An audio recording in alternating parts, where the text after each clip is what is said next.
Sabihin nyo ngayon kanina, where did you go this morning? Pumunta po kami sa Eskwela, sa may Sampaloc, Manila. Which is, yan, may video tayo, no? Yes. Yan, nasan? Ayan, pakita natin. Kanina ho daw, yan, meron na kagad silang charity works, okay? Yeah, Yan, ano no? po. Ano yan? RS, ano yan? Sam? Kuya Will, din yung programa ng Front Row na nagbubukas kami ng iba't ibang libreng eskwelahan sa iba't ibang parte ng Pilipinas, Luzon, Visayas, Mindanao. And kanina po, bumalik po ako saan ako lumaki, sa Sampaloc, Manila. Pakita natin, Led, pakita natin. Inaano lang, ha? Sige. Kasi ninakaw lang namin sa Facebook ngayon. Bumalik po kami kanina sa hometown ko, Sampaloc, Manila, at nagbukas na naman kami ng pang-12 na eskwela namin sa buong Pilipinas. So ito po yung binuksan namin, ito po yung libreng computer, libreng paggamit sa computer, internet, and printing para sa lahat ng estudyante sa lugar na yan. Ang pinaka nakakatuwa pa dito, Kuya Will, itong lugar na to kung saan ako lumaki, nagulat ako, same street, doon din po pala nakatira, bago nag-pageant, si Miss Universe, Miss Really? Rabia Mateo. Hindi na pag-usapan Hindi na yun, pag-usapan. Nagulat siya nung What dumating do you mean, siya. nung nag-audition ka, dyan ka nakatira? Before pa po ako pumasok ng pageant, because I work as a review center lecturer. So, malapit doon sa area na yun yung pinagtatrabahuan ko. So, I stayed at Josefina Street for 2 years. So, nagulat ako na doon pala kami yung first project namin together with Front Row and Miss Universe Philippines Organization doon sa same Wow, place. imagine what's a co-accidents, ha? Yeah. So, di ba? Accidenting pang, what a co-accidents. But anyway, ano yung mga, ladies, ano yung mga, kumbaga, advice sa mga young, aspiring beauty queens? Don't join right away.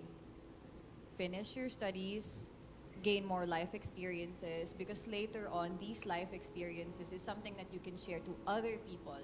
Ito yung panghuhugutan mo. So as much as possible, build yourself up, find that good thing about yourself, your weaknesses, your strength, everything that can be used in the future, not just for you, but for everyone around you. And that's my greatest advice to those who wanted to be a beauty queen. Wow, thank you very much, Miss Billy. How about you, Miss Pauline? Building on what Billy said. Yes, building on what Billy said, of course, one of the things that I want to impart is stay true to yourself. Know who you are and stay true to your core, because you will be challenged countless times. There will be so many people who will doubt you, but only you know who you really are, and only you can bring out the best in you. And that best part of you will be able to shine through and touch the hearts of many. You can do it. Ooh. Sarap pakinggan, eh, no? How about you, Miss Isabella? So for me, actually, one of the things that we learned during Miss Universe Philippines is authenticity. Authenticity. It means being real. It means being you. And actually, admittedly, when I entered this pageant, I was thinking, okay, who do I have to be in order to win? Over time, I realized I have to be myself. Yes. You know, that's why I became more proud of myself. I became more proud of what I've been through as a ballerina, as a student, as a woman, as a Filipina. And you will realize that that is your strength, because nobody else is you. So you are beautiful not because of how you look or because of what you say, but because of who you are. That's something that you should remember. And like what my sister said, take your time, because those experiences will help you form who exactly you are. Oh, galing. Sabi mo, tiga Paranaque. Ba't sabi mo, ang QC City? Joke. Pero si Miss, Pauline, you look like Bea Alonso. Yes. Sabi ko nga yan. I get that Di a ba? lot. There's an Maybe- angle only. There's Yeah, an but angle. resembling eh.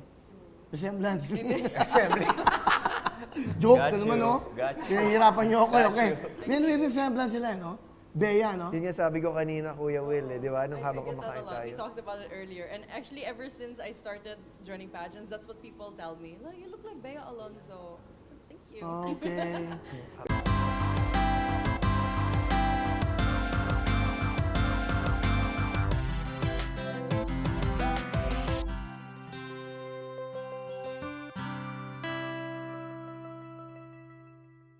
Hello everyone! Mga kapuso, I'm Donita Knows. Nagustuhan niyo ba ang video na to? Marami pang hinanda para sa inyong lahat, kaya mag-subscribe lang sa official YouTube channel ng Wowowin! Don't forget to hit the bell button para lagi kayong updated.